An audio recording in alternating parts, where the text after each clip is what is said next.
Ben Jumat itu innallaha ya'murukum bil adli. Allah memerintahkan kepada kalian untuk berbuat adil. Lurah krungu, kami tua krungu, camat krungu, bupati krungu, DPR krungu. Tapi jangan sampai aja ini berlalu saja. Lek ora tahu, saking pentingnya sampai setiap Jumat khatib membaca ini. Innallaha ya'murukum bil adli. Adilah sebagaimana yang dilakukan oleh Sayyidina Umar bin Khattab. Ihsan ini transaksinya bukan sosial. Ihsan ini transaksinya Allah. Jadi awake nek nglakoni apik ojo arep-arep dibales apik. Tapi kowe nek ngapiki wong bales sono Allah sing bales. Jadi transaksine krana Allah. Kowe nek ngapiki wong transaksine perkara menungso itu namanya kecewa yang disengaja. Kalau sekarang banyak orang blusukan ya pendak nek arep nyalek ngene iki, Pak. Mulai sowan kiai, mulai sowan ketua RT, blusukan. Ora pernah nyantuni anak yatim, kok diluk pinggir dalan itu yo ngerangkuli anak yatim, masyaallah. Jadi sekarang blusukan itu bukan karena pencitraan. Innallaha ya'muru bil adli wal ihsani wa ita'i dzil qurba wa yanha 'anil fahsya'i wal munkari wal baghi ya'izukum la'allakum tadhakkarun. Ayat ini setiap Jumat kita mendengar. Ayat ini selalu dibaca oleh khatib. Di beberapa riwayat khatib-khatib salat Jumat selalu mengulang-ulang ayat niki. Innallaha ya'muru bil adli wal ihsani wa ita'i dzil qurba wa yanha 'anil fahsya'i wal munkari wal baghi ya'izukum la'allakum tadhakkarun. Sampai sing ora ngapal naulah dadi apal. Perkara napa setiap Jumat mendengar. Innallaha ya'muru bil adli. Sesungguhnya Allah memerintahkan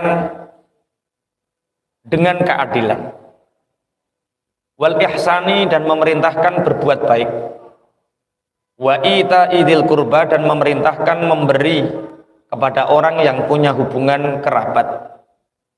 Wa yanha 'anil fahsya dan Allah mencegah dari fahsya wal munkar dan munkar wal baghi dan baghi. Ya'izukum la'allakum tadhakkarun. Allah memberi petunjuk, memberi nasihat kepada kalian agar kalian menjadi orang-orang yang tadzakur, menjadi orang-orang yang menerima nasihat. Innallaha ya'muru bil adli. Kemarin kita membahas tentang zalim. Zalim itu meletakkan sesuatu tidak pada tempatnya. Ada zalim kepada Allah, ada zalim kepada diri sendiri, ada zalim kepada orang lain.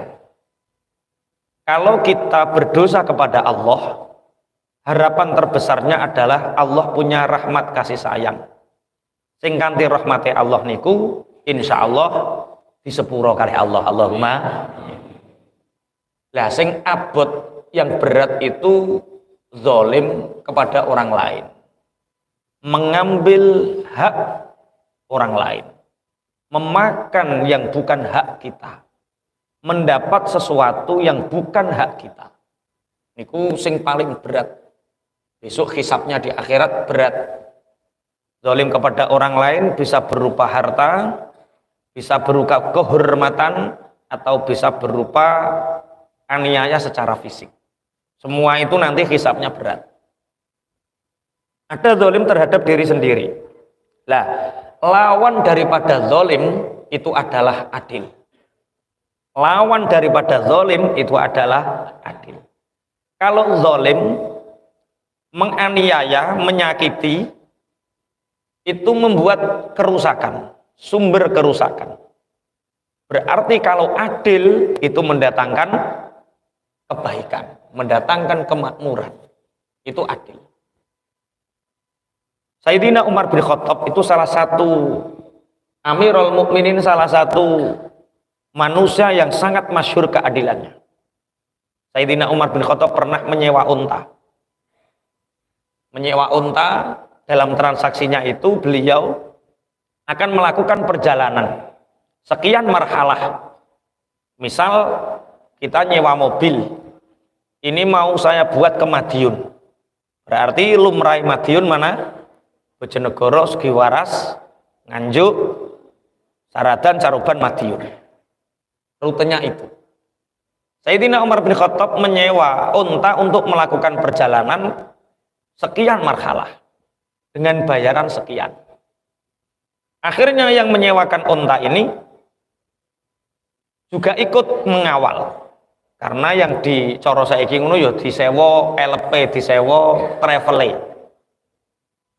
Dalam perjalanannya sorban Sayyidina Umar bin Khattab niki kecantol wit, kecantol carang atau kecantol pang, sehingga sorban Sayyidina Umar bin Khattab niki tertinggal dan unta ini sudah berjalan sekian puluh kilo atau sekian kilo. Iku coro sing nyewa sampeyan. Iki tak sewa kene sampai kono, dadak tiba-tiba ada barang kita ketinggalan. Kira-kira sampean balik sak untane apa balik dhewe? Balik sak untane iku kelakuanmu. Iku perkara gak mikir. Sayyidina Umar bin Khattab mboten. Sayyidina Umar bin Khattab lho sorbanku kecantol. Kemudian yang punya unta ini kamu tunggu di sini. Biar saya jalan kaki. Sayyidina Umar bin Khattab mengambil sorban itu jalan kaki, unta dan yang punya ini menunggu. Yang punya unta ini, wahai Amirul Mukminin, bukankah lebih mudah untuk unta ini kita bawa kembali lagi? Apa jawab Sayyidina Umar bin Khattab? Perjanjian kita di awal adalah aku membayar untamu sekian marhalah. Berarti kalau nanti kembali berarti nambah. Enggak nambah enggak apa-apa Umar. Enggak apa-apa. Seandainya mboten nambah kula ikhlas niki sing nyewakno kok ikhlas. Iya kowe ikhlas perkara kepeksa ndangan. Ya sudah, kalau gitu saya sebagai rakyat, engkau Amirul Mukminin, engkau khalifah, biar saya yang mengambilnya saja. Bukan, ini sorbanku, bukan sorban pemerintahan, bukan urusan pemerintahan. Kalau saya memerintahkan kamu untuk mengambil, saya takut zalim. Kalau unta ini kembali juga takut mengambil hak yang bukan hakku. Itu keadilan Amirul Mukminin. Zaman biyen ngono. Saniki mboten. Ana kanca gadekno montor, mumpung montor gadenan. Dilus pokoke sanek urung alus lho. Montor tambah dibrak-brakno mumpung ora nggone dhewe ngono. Makanya kula setuju kali hukum gade, mengambil manfaat dari barang gadean itu haram. Karena barang bagian itu adalah sesuatu yang didominkan, yang dijaminkan, bukan untuk diambil manfaat. Montor digade, yo montor kuwi jagang, iki jaminan nek utangmu lunas montormu balik. Ora kok terus mbok nggo ngalor ngidul riwari mumpung gadenan digubrak-brakan. Guyu-guyu wonge kuwi. Wis ngaji ya ono ya ini sing gadekno montor ae. Ora ngerti-ngerti ya. Lah ya, wis tobat-tobat. Itu keadilan. Keadilannya Sayyidina Umar bin Khattab sampai seperti itu. Bismillahirrahmanirrahim. Niki sing sering diceritakan oleh para masyayikh, diceritakan oleh para guru-guru kita yang sering sampean baca mungkin di media sosial atau apa. Umar bin Khattab pernah mengalami satu paceklik di pemerintahannya. Karena lama tidak turun hujan, akhirnya Madinah terjadi paceklik. Sehingga keuangan negara betul-betul kredit harus diatur sedemikian rupa. Saat itu apa yang dilakukan Sayyidina Umar bin Khattab? Yang dilakukan Sayyidina Umar bin Khattab adalah belusuan. Jangan sampai satu pun orang yang dalam kekuasaan Madinah, orang yang dalam jangkauan kekuasaan wilayah kita lapar gara-gara paceklik. Akhirnya belusuan. Setiap malam belusuan yang mendampingi namanya Zaid bin Aslam. Belusuan yang mendampingi itu Zaid bin Aslam. Kalau sekarang banyak orang belusuan ya pendak nek arep nyalek ngene iki, Pak. Mulai sowan kiai, mulai sowan ketua RT, belusuan. Ora pernah nyantuni anak yatim, kok diluk pinggir dalan niku yo ngerangkuli anak yatim, masyaallah.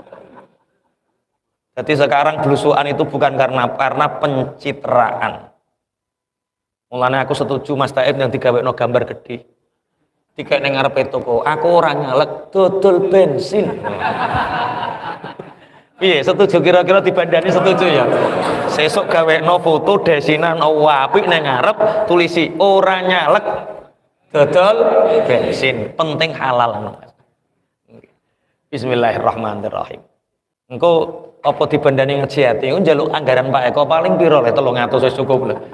Dikai telon bungkal terus telon masjid terus dina sing sitok telur. Mosok dodol bensin teko kono le, Mas. Nggih, ora nyalek dodol bensin, penting halal. Walah cocok, Mas. Sayyidina Umar bin Khattab didampingi oleh Zaid bin Aslam keliling. Database Sayyidina Umar bin Khattab tahu keadaan ekonomi si fulan sekian, si fulan tahu betul. Suatu saat tiba-tiba satu malam ada orang menangis di sebuah rumah. Di sebuah rumah orang ini menangis karena orang ini tidak tahu seperti apa Amirul Mukminin ketika itu, seperti apa pemimpinnya saat itu. Diperhatikan menangis. Kemudian Sayyidina Umar bin Khattab mengetuk pintu, ada apa engkau menangis? Anak saya 3, saya datang dari jauh. Datang ke Madinah ini untuk meminta pertanggungjawaban kepada Amirul Mukminin Umar bin Khattab. Apa yang terjadi dengan Umar bin Khattab? Umar bin Khattab niku zalim. Nangis Umar bin Khattab. Kenapa zalim? Suami saya ikut berjihad. Ikut orang-orang yang berjihad di jalan Allah dan anak-anak saya hingga menjadi yatim. Tapi untuk sekedar bertemu beliau pun saya belum diizinkan bertemu. Ya, mungkin nganggo protap, nganggo anu. Lah, panjenengan sekarang sedang apa? Ini sudah 3 hari kami belum makan. Dan ini aku merebus air, godok banyu. Ben anak-anakku terhibur dikai harapan urung mateng nduk. Jadi masih wong lesu nek kandhane urung mateng kan kira-kira arep mangan kan seneng. Nah terus tidak ada tepung, tidak ada apa. Umar bin Khattab langsung kembali didampingi oleh Zaid bin Aslam membawa beberapa karung gandum, membawa beberapa bumbu dan daging, dibawa ke rumah orang itu, dimasakkan oleh Sayyidina Umar bin Khattab. Di perjalanan Zaid bin Aslam mengatakan, wahai Amirul Mukminin, biar aku yang membawakan gandumnya.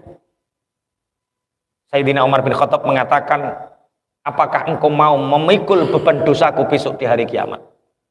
Aku tidak ingin beban dosaku, kezolimanku karena ada rakyatku yang kelaparan karena aku. Biar aku yang memanggul gandum ini sampai dimasaki tiang.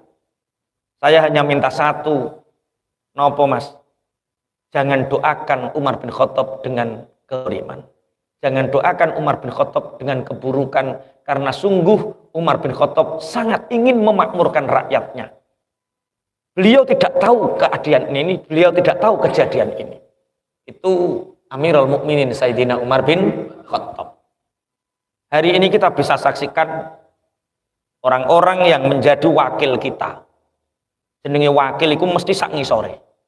Presiden tertinggi ada wakil namanya wakil presiden. Otomatis derajatnya pasti di bawah presiden. Saya pengasuh pondok, saya punya staf pengasuh. Pak Wawgid ini staf pengasuh saya. Apa yang beliau jalankan atas rekomendasi dan instruksi saya. Ustadz Haji Nur Kholik itu staf pengasuh saya. Apa yang dia lakukan 100% karena apa yang saya ucapkan. Jadi beliau berdua itu menjalankan apa yang ada di pikiran saya, hati saya, jalankan.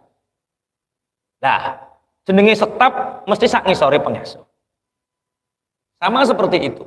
Ada mudir madrasah, ada staf mudir madrasah. Berarti jenenge wakil itu mesti sak ngisore. Yo siji ana wakil sak dhuwure. Wakil DPR iku sak dhuwure. Nggih. Ya sampean diwakili, sampean pengen tuku mobil, gak iso tuku mobil, wakili sampean diwakili tuku mobil. Sampai pengen gawe omah HP, ora ketekan-ketekan, akhirnya diwakili gawe omah HP. Ya wakil sitok kuwi tok sing rada nglunjak iku tok.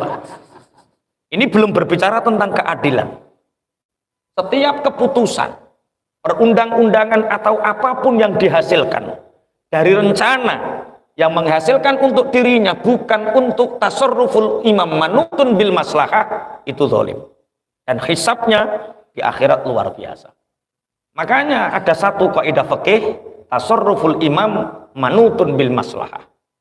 Kebijakan-kebijakan pemerintah, kebijakan pemimpin itu harus berdasarkan kepada maslahahnya umat. Iki apik ora kanggo umat. Ini baik apa tidak untuk umat. Kalau memang tidak baik untuk umat, ya ini jangan dijalankan. Bismillahirrahmanirrahim. Pun kita lajengaken. Innallaha ya'muru bil adli. Yang jadi pemimpin-pemimpin mestinya setiap Jumat kuping kudu diukreki. Ben Jumat itu innallaha ya'murukum bil adli. Allah memerintahkan kepada kalian untuk berbuat adil. Lurah krungu, kami tua krungu, camat krungu, bupati krungu, DPR krungu. Tapi jangan sampai aja ini berlalu saja. Lek ora tahu. Saking pentingnya sampai setiap Jumat khotib membaca ini. Innallaha ya'murukum bil adli. Adilah sebagaimana yang dilakukan oleh Sayyidina Umar bin Khattab. Bismillahirrahmanirrahim. Adil itu artinya banyak. Tapi yang paling bagus adil itu lawan daripada zalim. Ada yang mengartikan adil itu menempatkan sesuatu pada tempatnya atau memberikan sesuatu sesuai porsinya. Ada yang mengatakan jujur atau yang lainnya.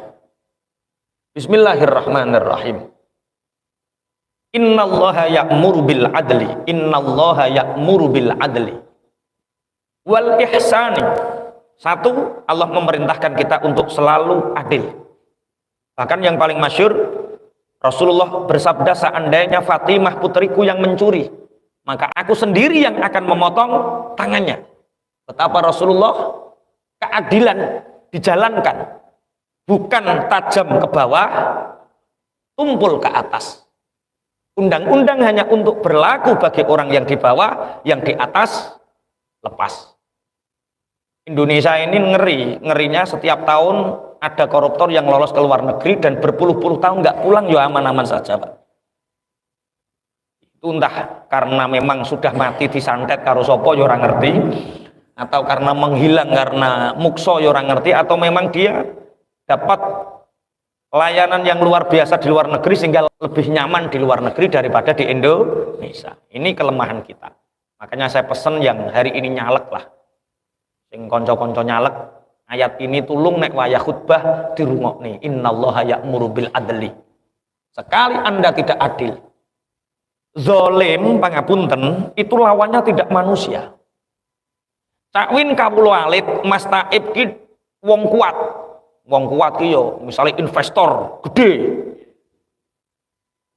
Yo amin ki yo delok-delok. Kamu boleh bermimpi sesuatu yang tidak mungkin, tapi cara meraihnya harus mungkin ngono lho. Lah nek adol pertalit ngene iki kok investor Cina iki yo muskilat. Iki contoh tok Mas, kok sampean wayem ngono model. Contoh. Misale Cak Win wong alit, Mas Taib wong gede. Ketika apa yang dilakukan Mas Taib menzolimi haknya Cak Win, ini dosanya tidak terhadap Cak Win, musuhnya tidak Cak Win.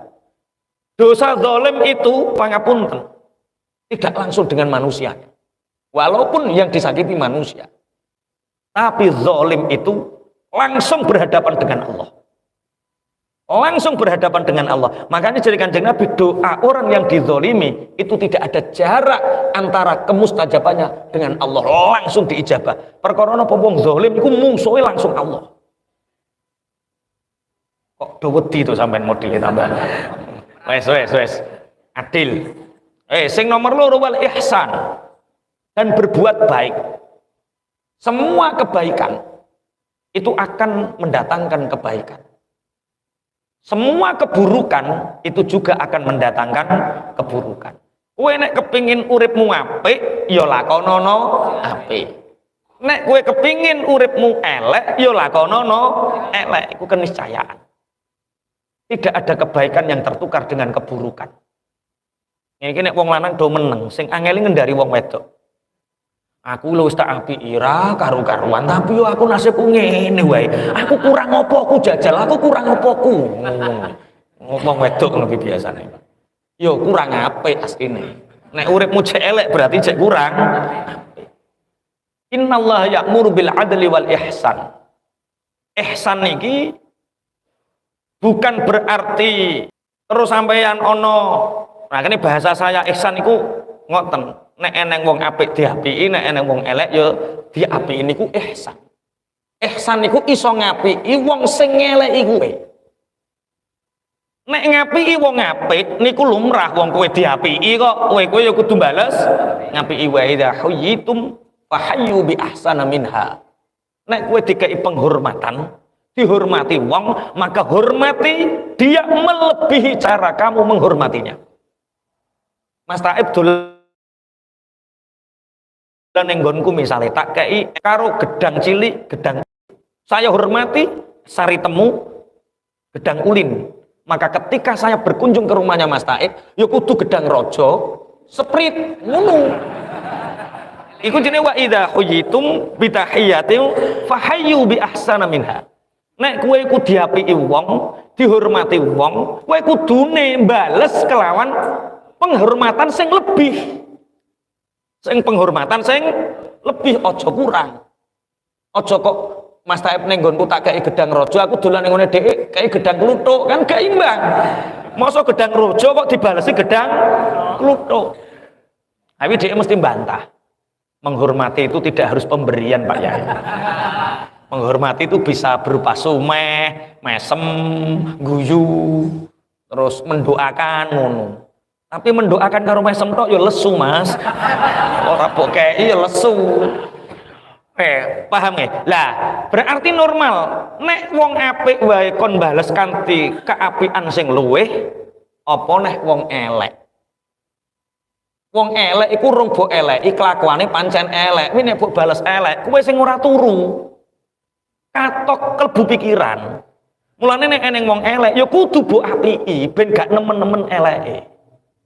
Kok ndang golek ana tangga-tangga sing elek, ndi ya tanggaku sing elek, apiki ya. Supaya kowe nglakoni ya'muru bil adli wal ihsan. Di dalam kitab Majalah Susaniyah ada seseorang yang bernama Muhammad bin Hamir. Muhammad bin Hamir itu suatu saat jalan dia di tengah hutan. Dibuat mukasyafah oleh Allah. Dilalah mukasyafah niku paham apa sing diomongke ula. Ular ini mendesis tapi dia paham ular ini butuh pertolongan. Ulo niki marek ora kepengin nyokot. Tapi ulo niki ngandani ada pemburu ular. Di beberapa langkah ke depan ada pemburu ular. Tolong selamatkan saya. Saya kelari kemanapun akan terbunuh. Tolong selamatkan saya. Akhirnya ya gak apa-apa karo Muhammad bin Hamir niki langsung dicukuk dilebok kesak. Beberapa langkah ternyata ada beberapa orang banyak membawa api, membawa senjata, mencari ular betul. Ular ini mengatakan kalau saya ada di sakumu, maka aku akan ketahuan dan aku akan mati. Nah terus, biarkan aku bersembunyi. Lah nek sembunyi nang ndi? Ular ini mengatakan, biarkan aku masuk ke dalam tenggorokanmu dan bersembunyi di dalam perutmu. Nah, pokoknya aku mbok cokot mati piye? Aku tidak akan membalas kebaikanmu dengan keburukan. Aku tidak akan membalas kebaikanmu dengan keburukan. Sing penting aku selamat dhisik. Ya wis, janji yo, ojo nyokot, ojo ngekeki aku racun. Janji. Betul, ternyata orang-orang ini memburu. Di sini ada ular berbahaya. Apakah kamu tahu? Muhammad bin Hamir tidak menjawab. Karena mengatakan tidak tahu dia berbohong, mengatakan tahu ning jero weten. Akhirnya Muhammad bin Hamir mengatakan mungkin ular itu sudah masuk ke dalam perut seseorang. Cowok kowe rasa guyon. Ono ula kok ning jero wetenge ula apa? Akhirnya berlalu sudah hilang.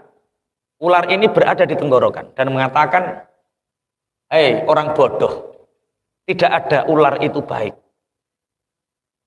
karena kamu telah memberi kesempatanku, maka aku akan masuk ke dalam perutmu lagi dan aku akan membunuhmu. Kemudian Muhammad bin Hamir iling ayat ini. Ingat ayat ini. Innallaha ya'muru bil adli wal ihsan. Allah memerintahkan aku untuk berbuat baik kepada siapapun. Bahkan ular yang ingin membunuhku pun aku akan berbuat baik. Akhirnya beliau memohon kepada Allah, ya Latif, ya Latif, ya Latif, ultuf bi bilutfika, ultuf fi bilutfika, atau ultufni bilutfika. Ya Allah, ya Latif, wahai maha lembut, wahai Allah yang maha lembut, berilah kelembutkan kepadaku dengan sifat kelembutanmu al-khafi. Ya Latif bil qudratil latis tawaita biha alal arsy.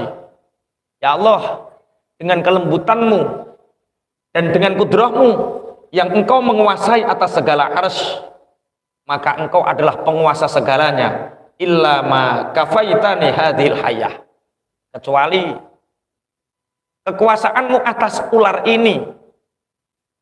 Jadi dia minta agar ular ini ditaklukkan oleh Allah. Ternyata setelah didoakan ya Latif, ya Latif, ya Latif itu, akhirnya ular ini tahu-tahu memakan sesuatu yang mengandung racun sehingga ular ini mati pas neng goroane Muhammad bin Hamir. Sehingga ular ini mati, diambil keluar. Sehingga Muhammad bin Hamir selamat dan ular ini mati. Kowe kepingin kaya Muhammad bin Hamir apa kepingin kaya uloi? Ulo ini mungkin, kisah ini mungkin nyata, tapi bisa jadi kisah ini adalah kinayah dari orang yang kita sering menolongnya, kita memberi pertolongan, tapi angger wae kelakuan elek, dia kepingin nyokot awake. Orang yang tidak tahu terima kasih ini akan menantikan kehancurannya. Makanya kalau kita habis ngaji kita berdoa, ya Latifam bi khalqih, ya alimam bi khalqih, ya khabiram bi khalqih, ultuf bina, ya Latif, ya alimu, ya khabir. Itu doanya Nabi Khidir alaihi salam. Doanya Nabi Khidir alaihi salam yang diberikan kepada Abdullah bin Alwi al-Haddad. Ketika Abdullah bin Alwi al-Haddad menghadapi satu masalah yang berat, sehingga beliau berdoa kepada Allah, tapi doa itu terasa gamang. Akhirnya datanglah Nabi Khidir ini dan mengatakan, bacalah ya Latifam bi khalqih, ya khabiram bi khalqih, ultuf bina ya Latif, ya alimu ya khabir. Bacalah, maka segala kegundahanmu akan hilang. Mulane kadang ono, aku nek bar ngaji malam Selasa kok atiku ayem. Iku ora kok perkara ngajine tok, ya kowe maca donga kuwi barang. Iki kok ono sing diistimewakan, Mas. Kok nek aku susah tak ringkes roti padat karek kuwi tok pokoke. Khalqi ya alimam bi khalqi ya khabirum bi khalqi. Ing ketoke ono sing dendam ngono ketoke. Oh, berarti minggu ngilangi sumpek toh. Akhire terus nek wae sumpek ya Latifam bi khalqi ya alimam bi khalqi ya khabirum bi khalqi ultuf bina ya Latifu ya alimu ya khabir. Bismillahirrahmanirrahim. Innallaha ya'muru bil adli wal ihsan. Sungguh Allah memerintahkan untuk berbuat adil, memerintahkan untuk berbuat baik. Ihsan ini transaksinya bukan sosial, tak baleni. Ihsan ini transaksinya bukan sosial. Ihsan ini transaksinya Allah. Jadi awake nek nglakoni apik aja arep-arep dibales apik. Tapi kowe nek ngapiki wong balesono Allah sing bales. Jadi transaksine krana Allah. Kowe nek ngapiki wong transaksine perkara menungso itu namanya kecewa yang disengaja. Kowe kok kepingin aku tak ngapiki Mas Taib cah, engko sak wayah-wayah nek tuku bensin ben gratis. Jebule rono tambah didrel terus. Orang berbuat baik kepada orang lain dengan harapan dibalas kebaikannya, itu orang yang menyengaja kecewa. Mesti kecewa, tak jamin kecewa. Karena tidak ada manusia yang sempurna. Mungkin Mas Taib yo pingin bales, tapi urung ono sing digawe bales. Wong badi bensin muk 200.000 Facebook jek arep-arep kok gratisi kowe. Yo, dia ingin membalas, tapi mungkin keadaan yang belum memungkinkan. Makanya berbuat baik transaksinya bukan karena sosial, transaksinya bukan karena manusia, tapi transaksinya karena Gusti Allah. Mulane nek eneng wong apik ya kudu diapiki, dibalas apik dengan yang lebih baik, tapi nek eneng wong elek ya tetep kudu mbok apik. Ora ana undang-undang aku ya pengen apik. Nah, terus, lho wong ora kena dijak apik kok. Ngapiki wong ngono ki apa? Ora kena dijak apik. Kelakuan apa ngono ki jajal kelakuan apa? Dawuh Allah be, ya'muru bil adli wal ihsan. Ana wong apik tambahi keapikane, ana wong elek apiki ben gak nemen-nemen eleke. Bismillahirrahmanirrahim. Pun lajengaken. Dulu ada seorang ulama namanya Ibnu Jada'an. Beliau punya anak laki-laki 3. Ibnu Jada'an ini mengamalkan innallaha ya'muru bil adli wal ihsan. Ihsan ini dimaknani khairun nasi anfa'uhum linnas. Saapi-apike wong iku wong sing manfaati kanggo wong liya. Orientasi kita hidup pangapunten awake urip iku apa to nek gak nggo ngapiki wong. Mulane ana unen-unen bolo 1000 sithik musuh siji akeh. Wong sing sakti niku ya wong sing ora duwe musuh. Wong sing reng-reng bleyer-bleyer sak ratan kebek ngoten niku ya karena mereka ya lagi pikir sombong ngoten niku Pak. Lha wingi wayah kombabat Masya Allah ana cah ngambiange mulai mbalen sampai babat kok. Rung montore elek-elek. Kang sen tak kandhani, Kang apa? Pikir sombong aku. Sing yo melarat kok sombong. Lu melarat atau waduk? Kuwi melarat sombong. Bayar pajak yo ora dhek. Ngambiange rata. Mlebeki kuping, meresahkan orang yang lewat. Eneng sing mlaku dituthuk kacane. Kan lah iya fakir sombong. Ora duwe apik wong ngono ya Allah ya Allah. Urip yo ono urip-uripan model ngono kuwi. Khairun nasi anfa'uhum linnas. Ayo gawe manfaat. Sehingga Ibnu Jad'an ini pangapunten dermawan. Suatu saat ono rondo. Ya rondo tuwek Mas sampean cuma nek ana rondo Mas Taib sowan Pak rondo iki. Rondo tuwa wis ora duwe bojo, cara dirabine wis ora kenek. Dadi wong ngekeki ikhlas. Nek rondo cek enom kan cek duwe perhitungan to sampean. Tak biayai nek menawa gelem jah. Nggih. Meneh winginane enten sing tanglet Pak Kiai, nikah siri itu hukumnya gimana Pak Kiai? Urung jawab wis diwakili. Yo karek ndelok sirine. Siri itu rahasia. Padahal Gusti Allah dawuh teng Al-Qur'an wal yaktub bainakum katibum bil adl. Kalau kamu melakukan transaksi hutang piutang, catat. Jual beli, catat. Nikah, catat. Nikah siri itu sebagai ungkapan dari 3 hal. 1, siri dianggap rahasia. Kalau pernikahannya hanya ada pengantin, laki-laki dan perempuan, tidak ada wali, dan walinya itu wali hasil beli 5 juta, kamu tak jadikan wali Pak ya, tidak sah dan haram zina. Sebagian daripada nikah mut'ah atau kawin kontrak. Kiainya dibayar, bukan kiai lah, kiai ku wong mulya kok. Yo dudu ustaz kok dibayar ora. Walinya dibayar. Jadi bukan ayahnya, bukan adiknya, bukan saudaranya, bukan pakliknya, bukan mbahnya, dibayar jadi wali. Itu berarti nikah siri yang tidak sah. Hanya ada wali, walinya bapaknya misalkan. Hanya ada pengantin, perempuan, laki-laki, mas kawin, tapi tidak ada 2 saksi. Juga tidak sah. Siri.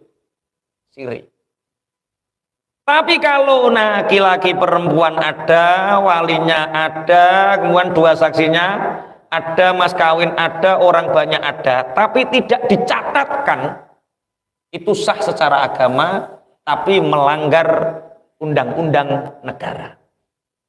Kalau melanggar undang-undang negara, konsekuensinya adalah anak tidak mendapatkan hak nasab secara negara, sehingga tidak mendapatkan hak waris, dan ngurusi surat apa-apa somben angel nyusahno anake dhewe. Mulane kula pesen anakmu nek dinikah siri karo wong aja oleh.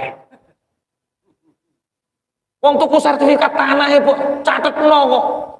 Anak Bu, gelundungno iku piye? Bisa dipahami nggih? Wal ihsan. Lah ini punya anak 3 namanya Ibnu Jad'an, ini ono rondo tuwa. Mbah, kok lesu lah Mbah? Nggih, ngeten-ngeten cerita. Wis ngene Mbah, aku duwe wedhus, kambing dan unta sama-sama betina. Ini sampean tak kasih unta saja ya, biar kambingnya untuk saya. Ini susu unta ini rawat dengan baik, tak hibahkan, tak kasihkan panjenengan.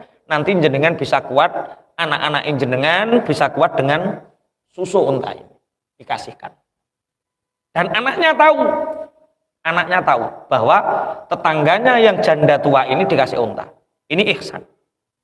Sehingga alhamdulillah sejak punya unta itu, tiap pagi, sore dan malam anak-anak mbah tua ini selalu bisa minum, badannya segar dan ma'isyahnya tercukupi. Suatu saat terjadi paceklik, lama tidak turun hujan. Akhirnya Ibnu Jad'an dan ketiga anaknya ini pergi ke daerah mencari sumur yang di situ ada sumber, ada lubang. Anak-anaknya di atas, Ibnu Jad'an masuk ke dalam lubang itu. Ternyata di sana ada air. Cuma mau ke atas terpeleset dia, nggak bisa. Anak dipanggil tidak mendengar. Ditunggu oleh anaknya. 3 hari 3 malam tidak keluar. Ciri sing barep, bapak ketoke wis mati. Wong ning jero sumur ora mangan 3 dina, 3 bengi mesti mati. Nah, gimana? Ya sudah, kalau mati ya kita bagi warisan. Anak model yang ngono, 3 dina langsung ngantung warisan. Termasuk guyui pengalaman to Mas sampean. Makanya mengajarkan kebaikan terhadap anak ini penting. Termasuk anaknya 3 setelah dibagi warisan, harta itu piro-piro lah orang arah cukup. Eneng sing usul. Sampai ngerti enggak? Apa? Untuk ngarep omah iki lho. Untune bapak to kae. Iya. Masa diwaris pisan? Ya cocok ketoke ya. Diwaris pisan. Ya saru lah, masa kok dikai unta kok dijaluk neh. Dijoli. Diijoli unta sing gudiken. Ben ketok pantes diijoli unta sing gudiken. Padha karo sawah loring gawan, mbok ijoli ora-ora. Ono pikiran elek ngono ya ono. Mbah, saya menyaksikan sendiri unta itu adalah pemberian Bapak. Ya.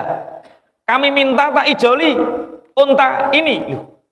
Untuk gudikan, lah untuk wis mencukupi beberapa waktu, begitu lama. Ini kan betul-betul sudah dihibahkan, nggak ada saksinya. Saksinya hanya kita bertiga, dan kita bertiga sepakat unta ini kita waris. Aku akan melaporkan kepada bapakmu. Bapak wis mati Mbah. Ora percaya, bapak wis mati Mbah ning jero sumur, ning ndi? Kesana dia. Perempuan tua ini dengan tereot-reot masuk ke dalam sumur. Ternyata di dalam sumur yang dalam itu bapaknya nih yang bernama ulama Ibnu Jad'an ini ternyata masih ada nafas tetapi pingsan.